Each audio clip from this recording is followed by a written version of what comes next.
Assalamu alaikum students. Today we are entering into the last session and you must be happy, as do I, because we have completed almost all the laws pertaining to the banking. These are some ancillary statutes which we have to study in this session. It has been possible due to your hard work. You have been following it throughout this session, throughout the course. You have been very punctual and you have been hardworking as well as taking interest in your studies. So you have to have this habit for the rest of your life, because there is no shortcut to the hard work, and hopefully you will continue and will be successful in your future endeavors. Before starting today's lecture, I would like to discuss the statute regarding banking which we have gone through. In that statute, you had seen some definitions: banking court, customer, financial institutions, and so many other definitions. Banking court was a new concept for you that we discussed, and by now you must be knowing what a banking court is and what is the purpose of this statute or law. یہ کس لیے بنایا گیا؟ جیسے کہ ہم نے بات کی کہ بینکس کی کبھی بھی پرائرٹی نہیں ہوتی that they should go to a court of law, but that is a remedy available. وہ جو میں نے آپ سے بات کی تھی لاسٹ ریزورٹ کی، کہ اگر باقی تمام طریقے کامیاب نہ ہوں، no option left, then as a last resort, banks and financial institutions have to go to a court of law for recovery of their amount. لیکن یہ کوئی پرائرٹی نہیں. میں نے یہ بات کئی دفعہ آپ سے کی. ہم نے لینڈنگ کی بات کی، کولیٹرلز کی بات کی، ڈفرینٹ کولیٹرلز آپ نے دیکھے، mortgages, pledges, hypothecation, creation of charge. جب بھی بات ہوئی تو اسٹریس اسی بات پہ تھا کہ بینکس یہ نہیں چاہتے کہ انہیں کسی کورٹ آف لا میں جانا پڑے، لیکن اگر ایسی سچویشنز ہوں تو they will have to go to a court of law. تو یہ لا جو ہے ریکوری لاز، یہ جو اسٹیچوٹس آپ پڑھ رہے ہیں، یہ ہمیں بتاتا ہے کہ کیا طریقہ کار ہے، بینکنگ کورٹ کیا ہے، بینکنگ کورٹ میں جانے کا طریقہ کیا ہے، پروسیجرز کیا ہیں، کون جا سکتا ہے، وہاں پہ پارز کیا ہیں بینکنگ کورٹس کی، بینکنگ کورٹ میں اگر آپ نہیں جائیں گے تو کس کورٹ میں جائیں گے، اوفینسز کیا ہیں، اور فیصلوں کے خلاف اپیلز کیسے دائر کر سکتے ہیں. This and many more that has been discussed in this statute. تو اس اسٹیچوٹ میں پہلے آپ نے ڈیفینیشن دیکھی، پھر آپ نے دیکھا کسٹمر کون ہے، پھر کسٹمر کی ڈیوٹیز کیا ہیں.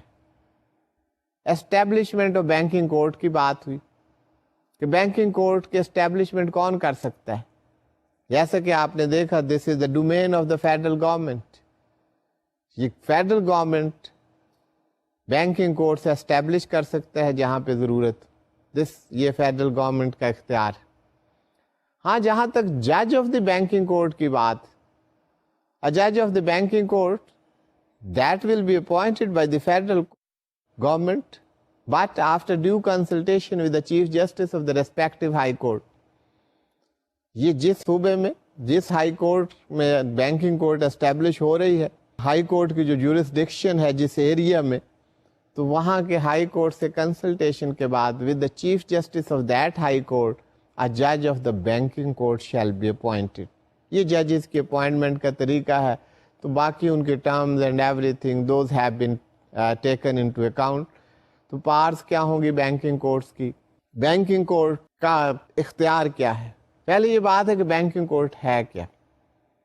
بینکنگ کورٹ جیسے کہ آپ نے دیکھا کہ banking court is a court which can entertain the claim up to ₹50 million. 5 crore تک کا کلیم ہو کسی فائنینشیل انسٹیٹیوشن کے بینک کا, that can be filed before a banking court. اس سے زیادہ کا اگر کلیم ہو that will go to the high court, اور ہائی کورٹ میں division bench of the high court will hear the case.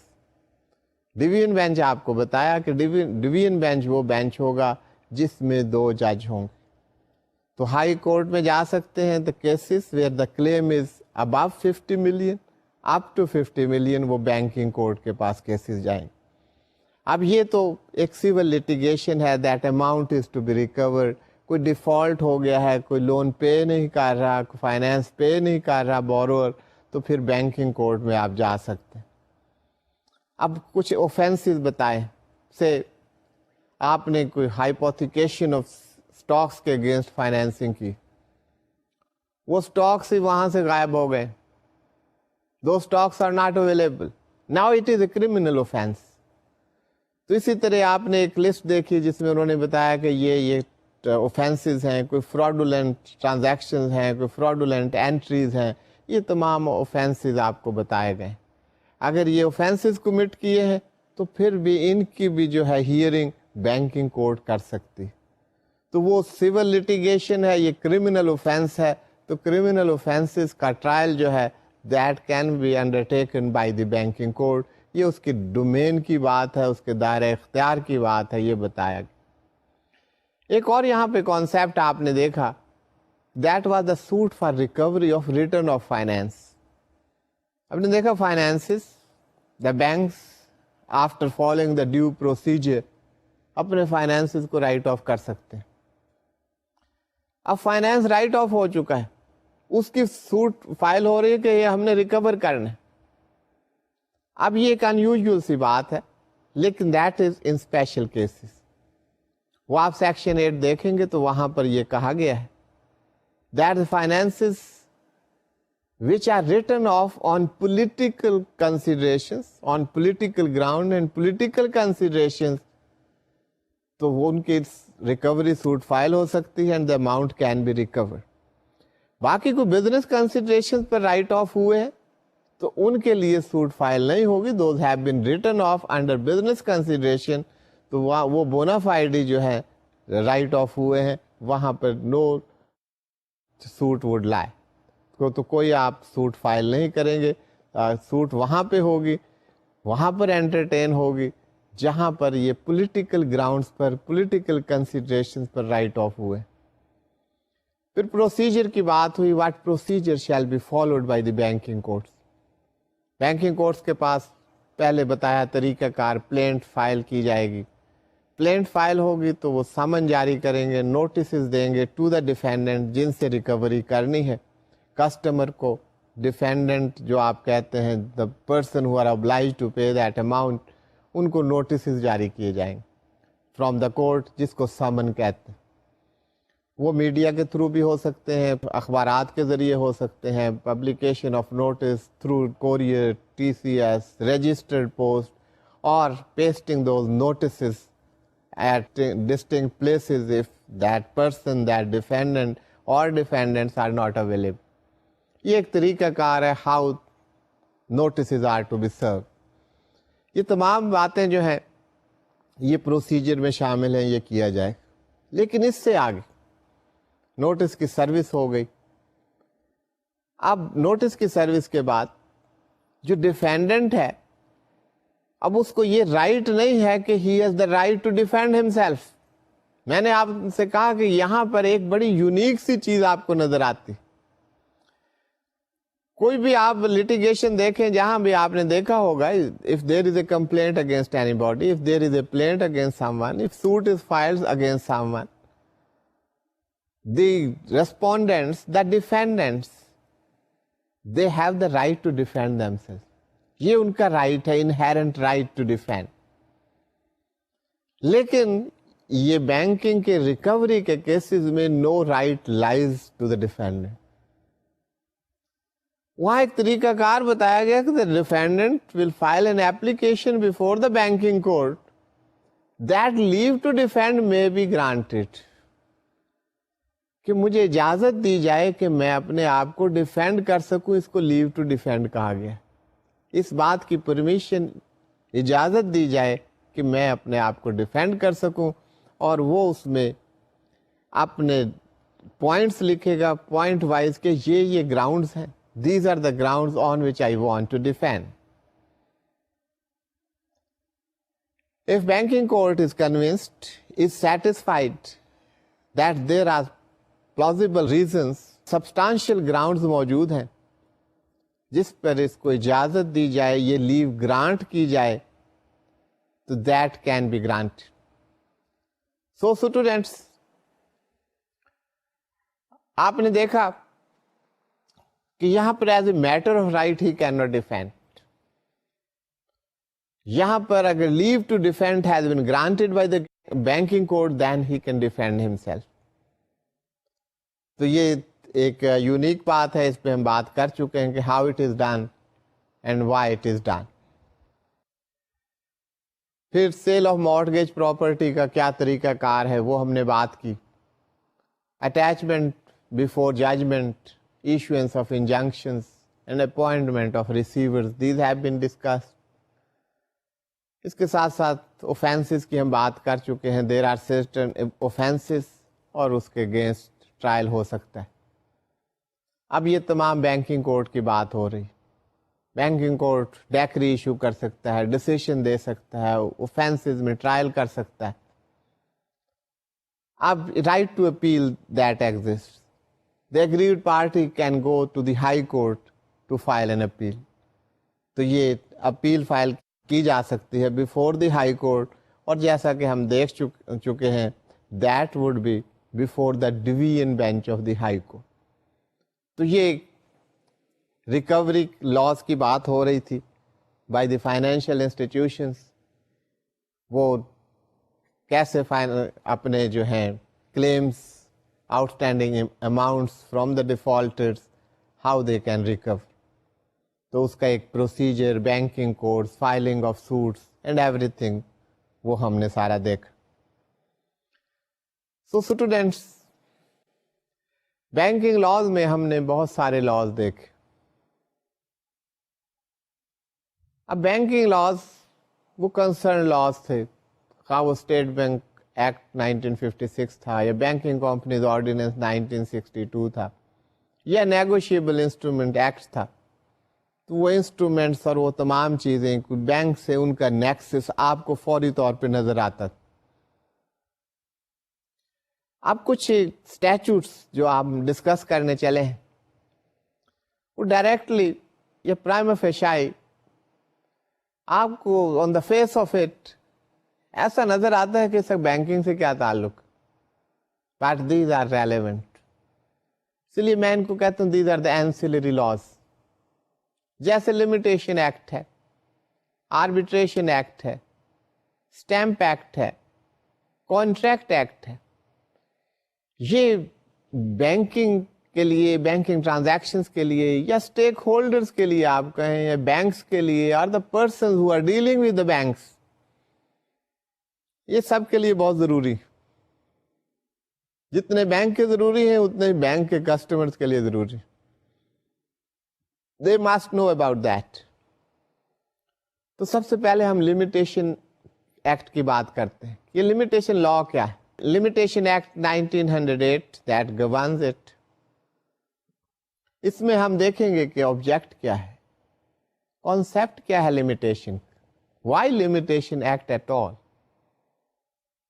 اب اس کی جو پروویژنس ہیں پہلے یہ بتایا گیا ہے.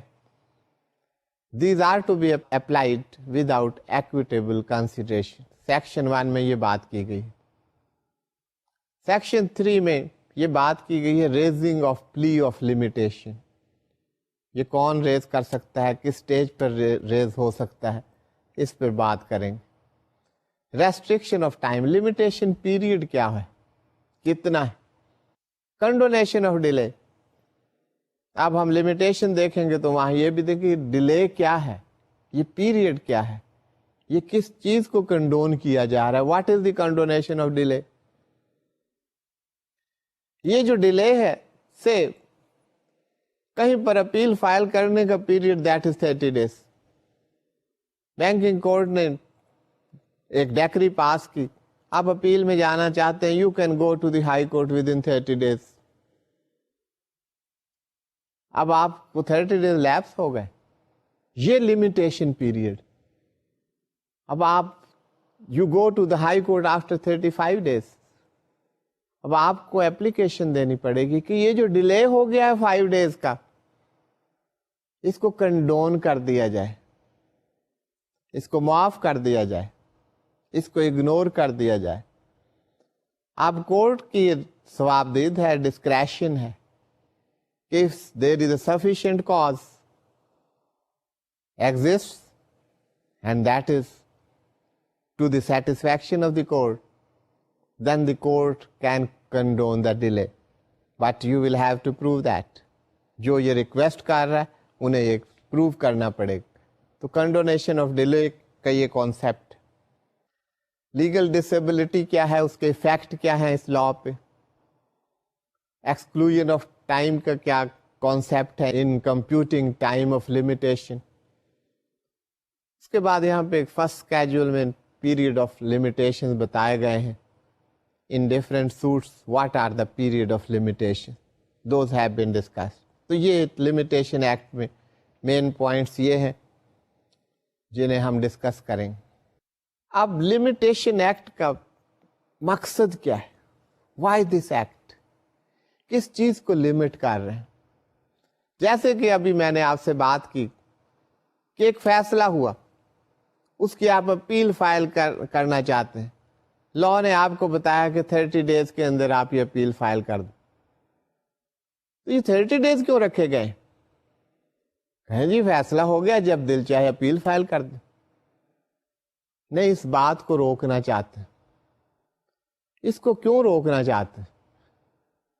کہ انڈیولی لٹیگیشن میں لوگ نہ پڑے جائیں. اور ایک فیصلہ ہو گیا، یہ میں آپ کو ان اے ویری انفارمل وے آپ کو بتا رہا ہوں. باقی آپ دیکھیں گے ایکسپرٹس اس کے بارے میں کیا رائے رکھتے ہیں. کہ آپ کہیں بھی کسی کورٹ میں جاتے ہیں، آپ کے حق میں فیصلہ ہو جاتا ہے. اب آپ اس خوف میں مبتلا رہے کہ دوسری پارٹی جب چاہے 2 سال کے بعد، 5 سال کے بعد، 10 سال کے بعد، 20 سال کے بعد وہ اپیل میں چلی جائے.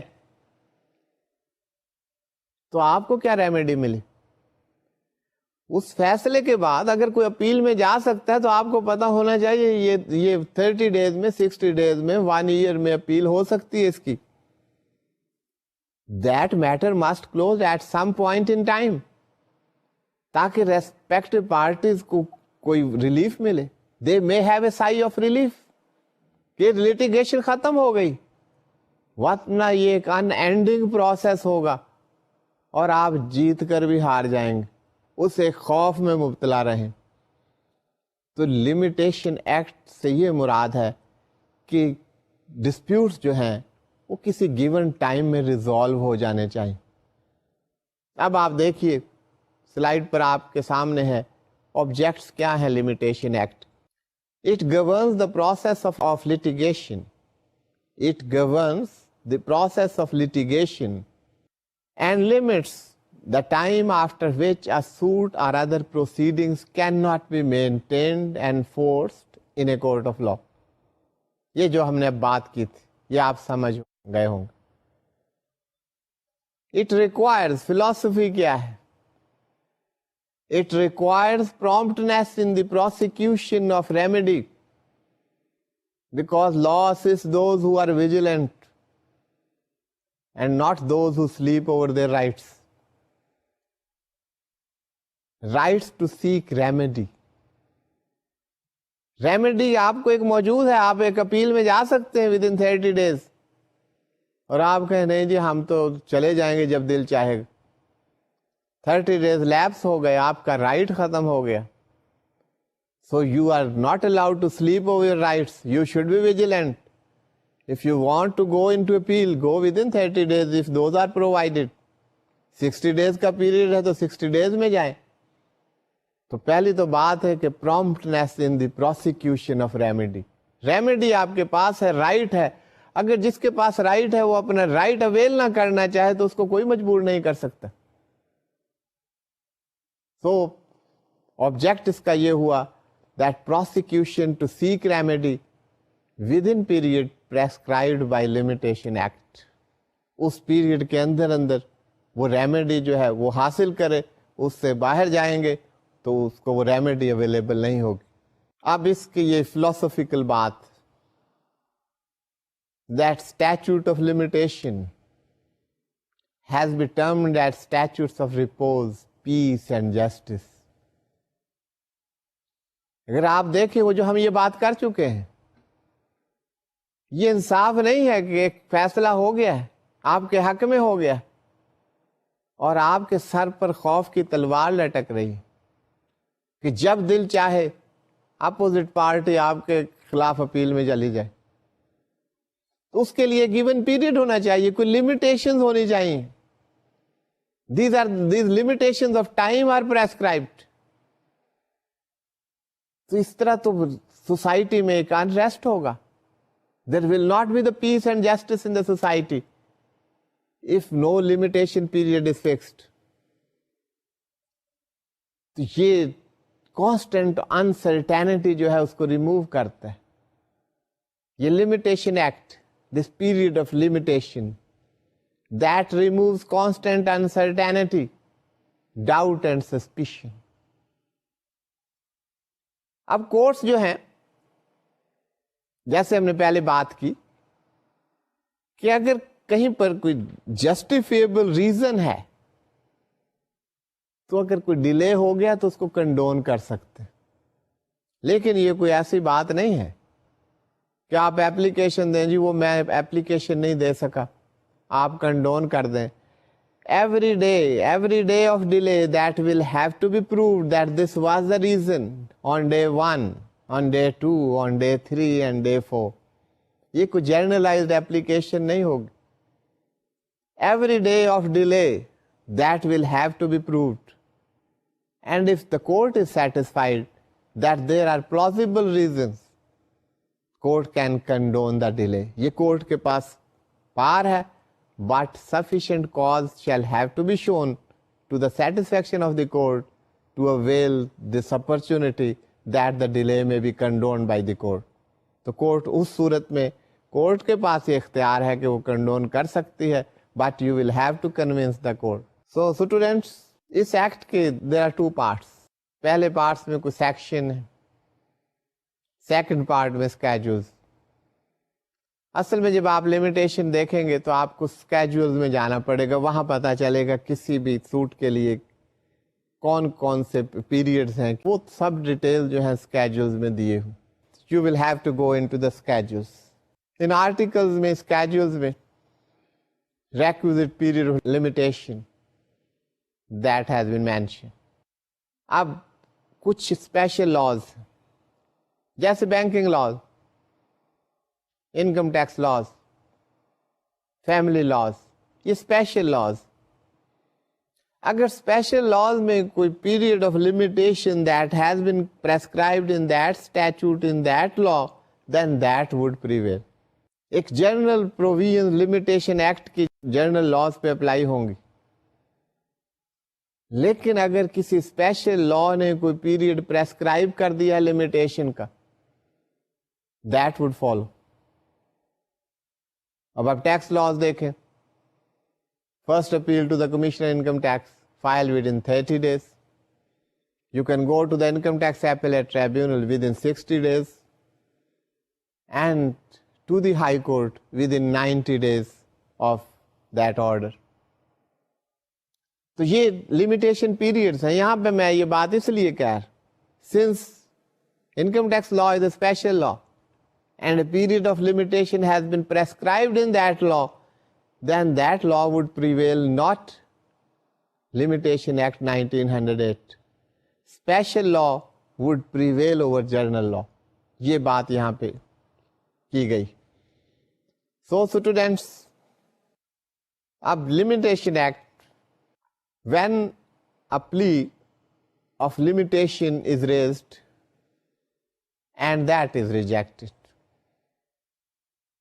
It cannot be re-agitated in appeal.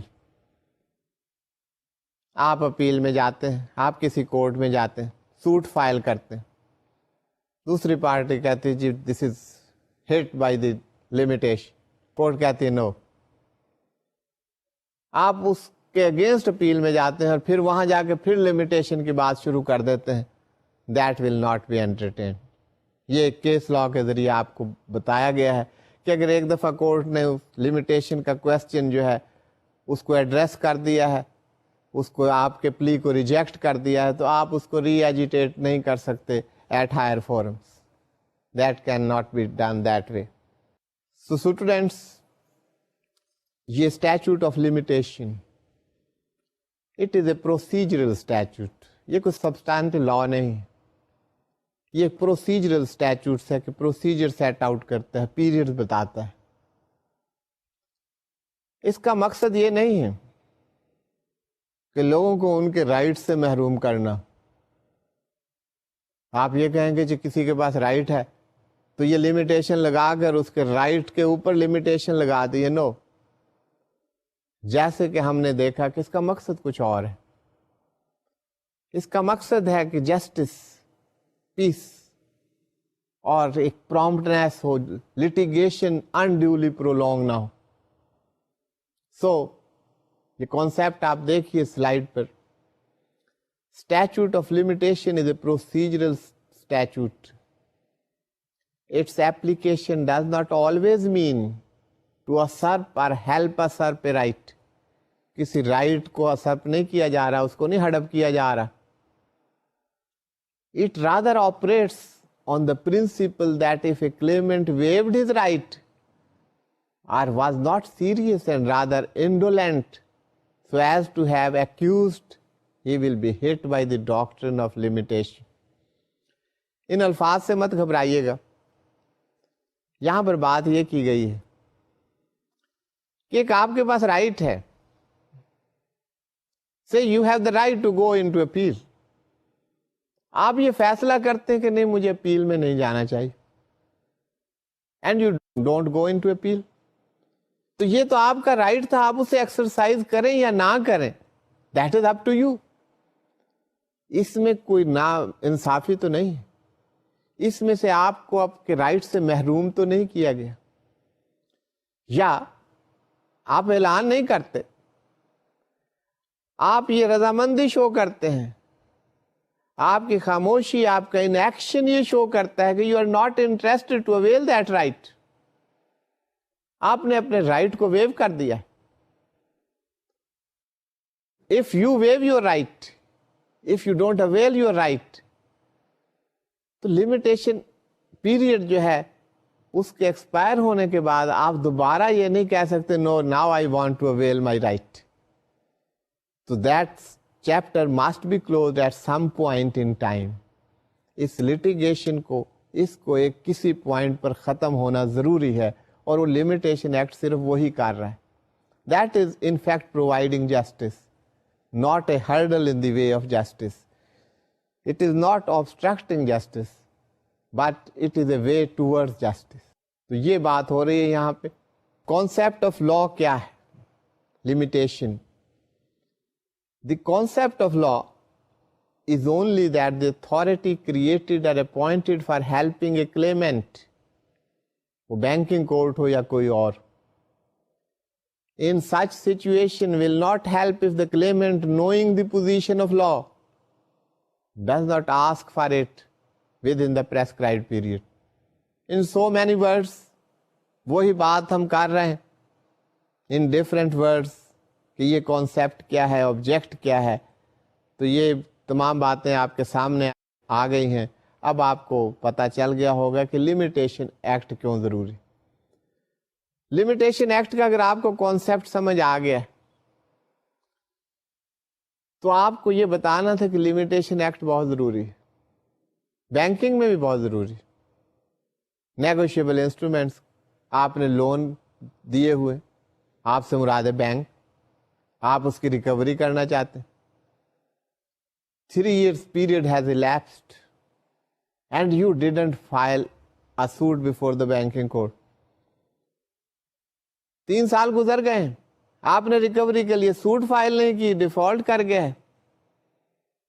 اب یہ پیریڈ آف لمیٹیشن ہے. You should have filed the suit with in 3 years of the default of disbursement of loan.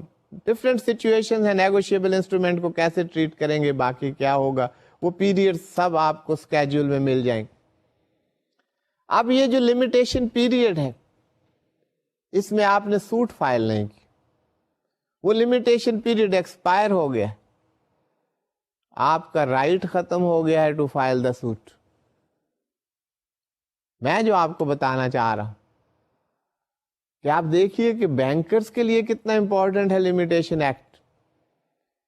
اسی طرح other stakeholders, whether you are a borrower or the customer or you are in some other capacity, you must know the limitation period. تو limitation act آپ دیکھیں گے تو limitation period کا آپ کو پتا چلے گا, اور یہ جو schedule that is attached to this act, وہاں سے آپ کو پتا چلے گا کہ کیا کیا limitation periods. اب ہم بات ہے raising of plea of limitation, that is treated in section 3. اب یہ ہم بات کر چکے ہیں پہلے کہ آپ ریز کر سکتے ہیں, any party can raise before the court of law that it is hit by the limitation act, and court will take into account the different arguments and will decide. ایک دفعہ ڈیسائیڈ ہو گیا تو پھر appeal میں آپ ری agitate نہیں کر سکتے. اب اس سے آگے کی بات, یہ تو respective parties they can raise the پلی, لیکن اگر پارٹیز نے نہیں بھی ریز کیا تو کورٹ کا کام ہے کہ وہ ایگزامن کرے. The question of limitation that can be examined by the court at its own, even if not raised by the respective parties, and matter should be adjudicated upon and decided on merits. Condonation اور delay کی بات ہوئی تھی کہ delay کو condone کیا جا سکتا, plausible explanation کی یہاں پہ بات ہو رہی.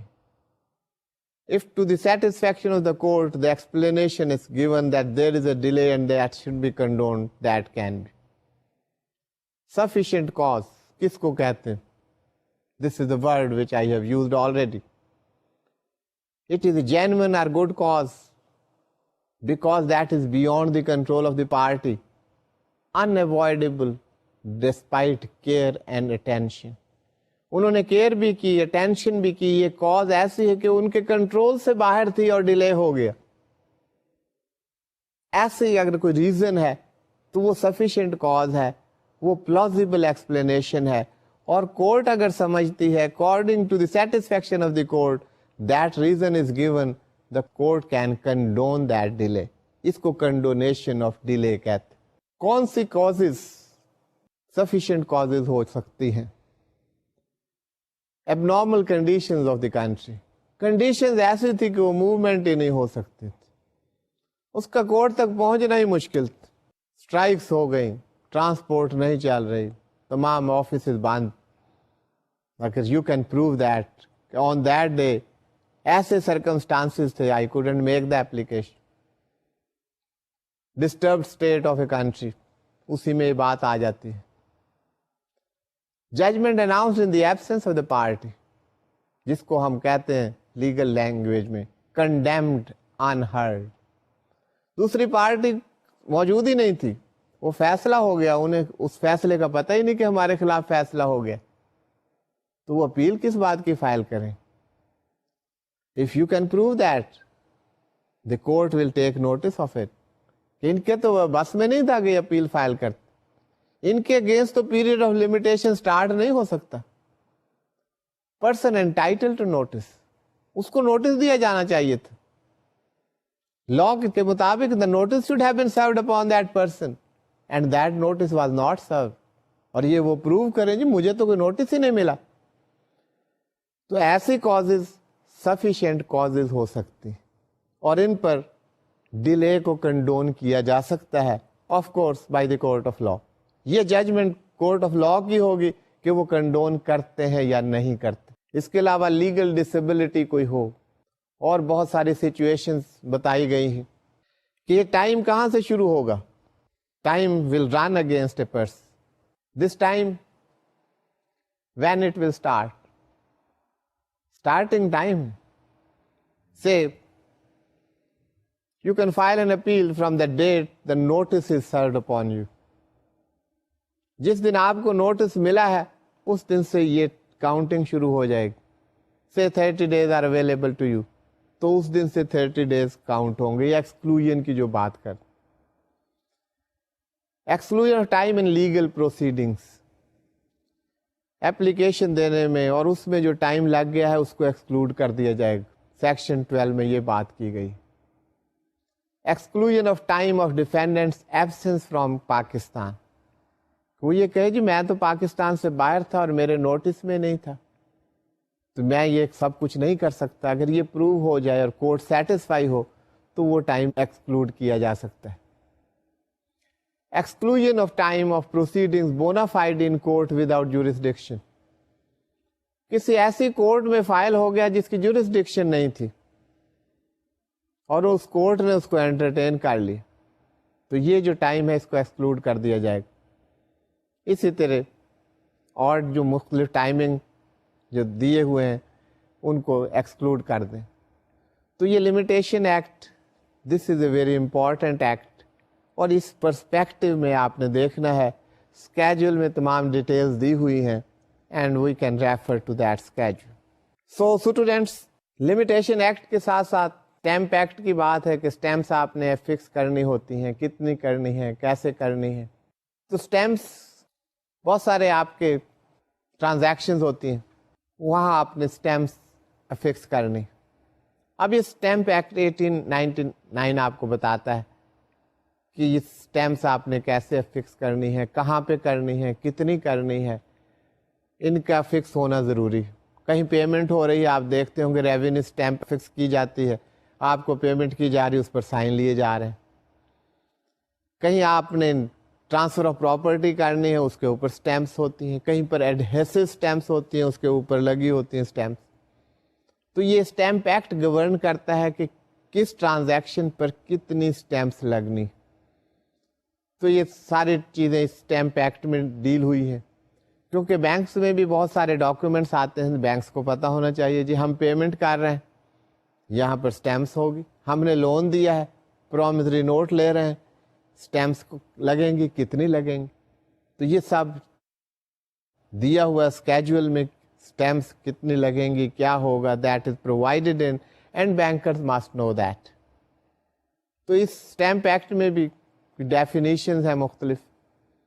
کون سے انسٹرومینٹس ہیں which chargeable with duty, powers to reduce remit and compound duties, یہ پارس ہیں جن کو کیسے ایکسرسائز کر سکتے ہیں, کون ایکسرسائز کر سکتا ہے, کون کرے گا, کس کے پاس اختیار ہے. یہ جو ڈیوٹیز ہیں stamp duties, how to be paid, اس کا طریقہ کار کیا ہوگا. جیسے ابھی میں نے بات کی instruments not duly stamped inadmissible in evidence, تو یہ بڑا ضروری ہے banking point of view. collector power to refund penalty, that has been discussed. prosecution for offenses, different offenses ہوں گے تو ان کو کیسے ڈیل کیا جائے گا. اسی طرح jurisdiction of magistrates and such other issues, those have been discussed. اصل بات جو دیکھنے کی ہے, جو ہمارے کہ ہمیں پتہ ہونا چاہیے کہاں ہماری رسپانسبلٹی ہے, کدھر ہمارا اوفینس ہے, کہاں پر اسٹیمپ ڈیوٹیز لگنی ہے, ایڈہیسو اسٹیمپس کا استعمال کیسے ہونا ہے, تاکہ ہمارے لیگل رائٹس پروٹیکٹ ہو جائیں. تو اسکیجول میں تمام ڈیٹیلز دی ہوئی ہیں. فرام ٹائم ٹو ٹائم یہ ڈیوٹیز چینج بھی ہوتی رہتی ہیں, اس لیے ہمیں اپنے آپ کو اپ ڈیٹ رکھنے کی ضرورت. تو یہ اسٹیمپ ایکٹ کے بارے میں اتنی بات ہم نے کرنی تھی. اس کے بعد ہم آربیٹریشن ایکٹ کی طرف جاتے ہیں کہ آربیٹریشن ایکٹ کیا ہے, اس کی کیا ضرورت ہے, ہاؤ دس از یوزڈ, اس کی importance and everything that we shall see. All details are given and you can go through it. میں نے آپ کو مین پوائنٹس بتا دیے ہیں, information that will be provided to you. Arbitration act 1940. اب یہ آربیٹریشن ہے کیا، اس کی ضرورت کیوں ہے، بینکنگ میں اس کی کیا ضرورت ہے، بینکنگ لا پڑھتے ہوئے ہم آربیٹریشن کی بات کیوں کر رہے ہیں؟ اس میں ہم پہلے ہسٹری دیکھیں گے، اس کی ایولیوشن، اس کا آبجیکٹ کیا ہے، interpretation of the arbitration, application of this act, role of the arbitrators, different definitions, what is an arbitration agreement, award کسے کہتے ہیں، امپائر کون ہے. تو یہ تمام چیزیں جو ہیں آربیٹریشن سے متعلق we shall go through it. So students, arbitration act, we start with the history. arbitration میں پہلے جو ہے انگلش آربیٹریشن ایکٹ آف 1899 ہمیں ملتا ہے، اس کے بعد English arbitration act of 1934، at present the arbitration act 1940 that is in vogue. Arbitration act کا یا آربیٹریشن کا مقصد کیا ہے؟ ٹیکنیکلی اس میں جانے سے پہلے یہ کہ جب بھی آپ کسی ایگریمنٹ میں انٹر ہو رہے ہیں تو اس کی انٹرپریٹیشن میں، اس کی امپلیمنٹیشن میں کوئی پرابلمز آ سکتے ہیں. تو وہاں پر پارٹیز یہ فیصلہ کرتے ہیں کہ اگر ہمارے ڈسپیوٹس ہوں تو وی ول گو انٹو آربیٹریشن. کوئی third party that will act as arbitrator, تاکہ ہمارے معاملات میں وہ پارٹیز آئیں اور ان معاملات میں تصفیہ کروا دیں. After hearing are arguments these arbitrators can be mentioned in the agreement itself, or it can be stated that we shall go in a court of law and arbitrators will be appointed by the court of law. تو یہ arbitration کا مقصد یہ ہے کہ اگر disputes ہوں ان کی ریزولوشن ہو سکے، amicable resolution of disputes. Financial transaction میں، بزنسز میں ڈسپیوٹس رائز ہو جاتے ہیں، لیکن ان ڈسپیوٹس کو وہ ریزالو کرنا چاہتے ہیں، اس کے لیے پہلے سے ڈیسائیڈ کر لیتے ہیں کہ اگر کسی سٹیج پر ہمارے ڈسپیوٹس ہوں گے تو ہم آربیٹریشن کے ذریعے ان کو ریزالو کرنے کی کوشش کریں. تو یہ آربیٹریشن کا مقصد. اب ذرا دیکھیے کہ یہ آربیٹریشن ایکٹ میں آبجیکٹ آف ایکٹ یہاں پہ کیا کہتے ہیں؟ Enforcement of arbitration agreement whereby the parties have bound themselves down to have their disputes arising out of transaction to which such an agreement is applicable, adjudicated upon and decided by the domestic tribunal. میں اندازہ کر سکتا ہوں کہ جب یہ object آپ کے سامنے آیا ہوگا تو آپ کو کافی مشکل ہو رہی ہوگی. یہ مشکل آسان کرنے کے لیے میں پہلے آپ سے بات کر چکا ہوں کہ واٹ از اٹ. یہاں پر یہ بتایا جا رہا ہے کہ پارٹیز اپنے آپ کو خود باؤنڈ کر رہی ہیں کہ جب ڈسپیوٹ ارائز ہوں گے تو those can be resolve through arbitration. یہ پارٹیز کے اپنے ثوابدید ہے. They have made this decision کہ اس کو وہ آربیٹریشن کے ذریعے حل کرنا چاہتے ہیں. That is the arbitration. Arbitration یہ نہیں ہے کہ لوگوں کے کانٹریکچوئل ریلیشن شپ میں کوئی ہرڈل ڈال رہے ہیں، آبسٹرکٹ کر رہے ہیں اس کو.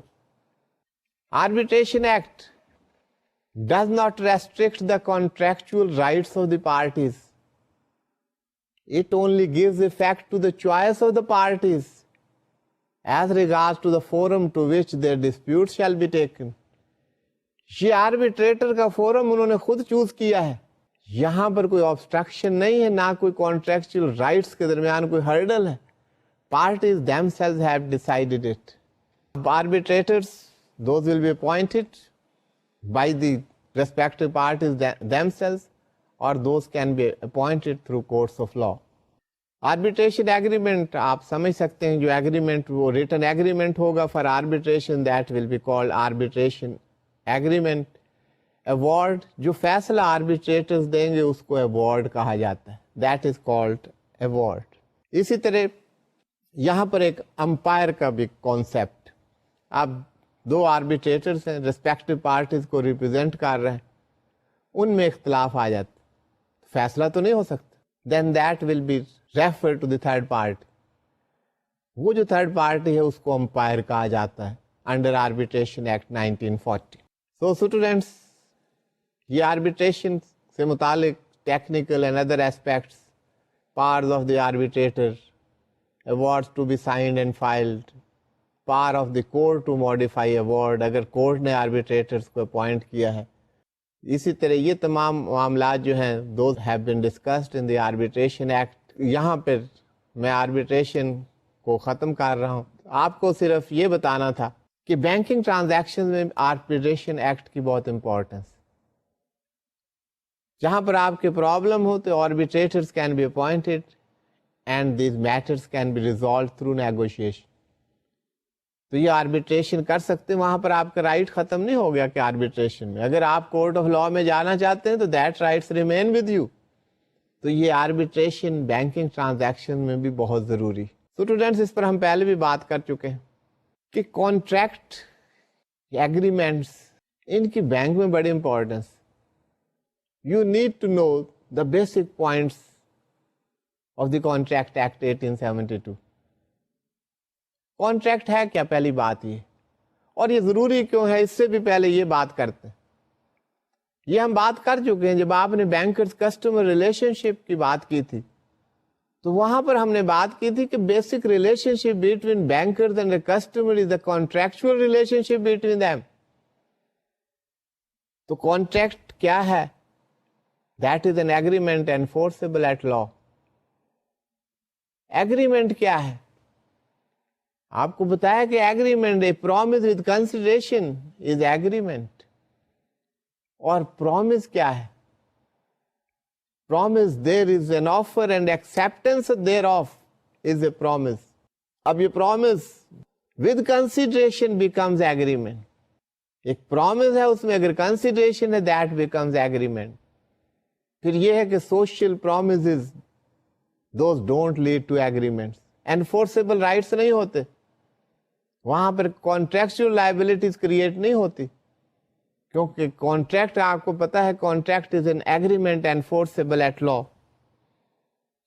تو یہ کانٹریکٹ ایکٹ کا جاننا بینکرز کے لیے and all stakeholders that is very necessary.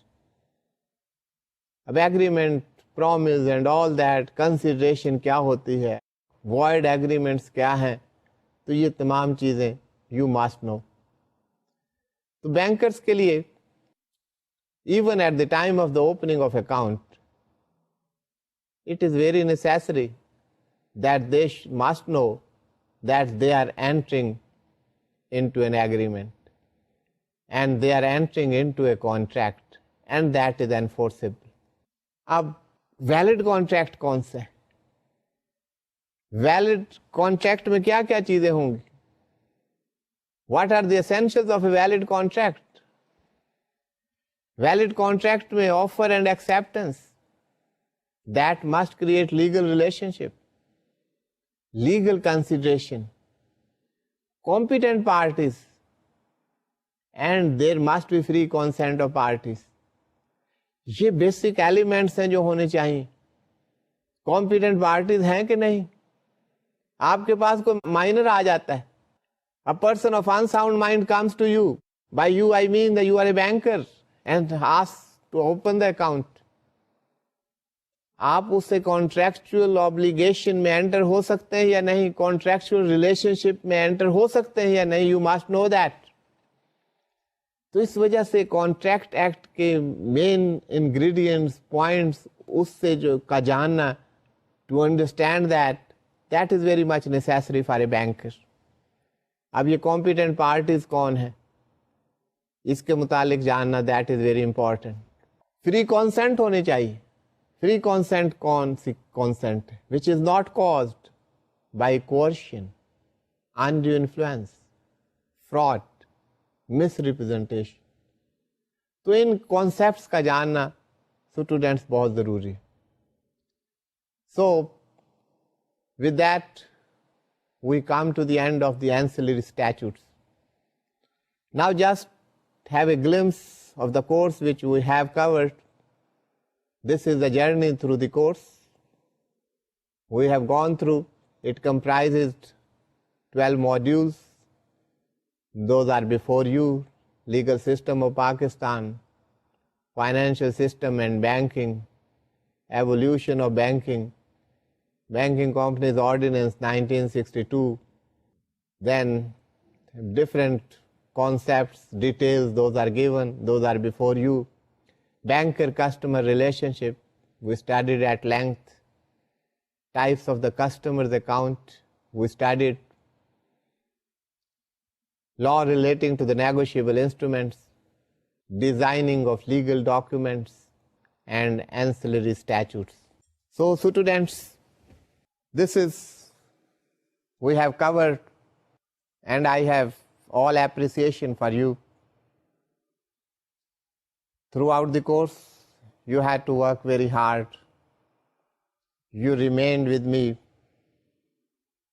I can tell you, I learned a lot while I was teaching, and hopefully you have also learned a lot. So it's time to say goodbye and have a very nice time. Good luck, and wishing you success in your future endeavors.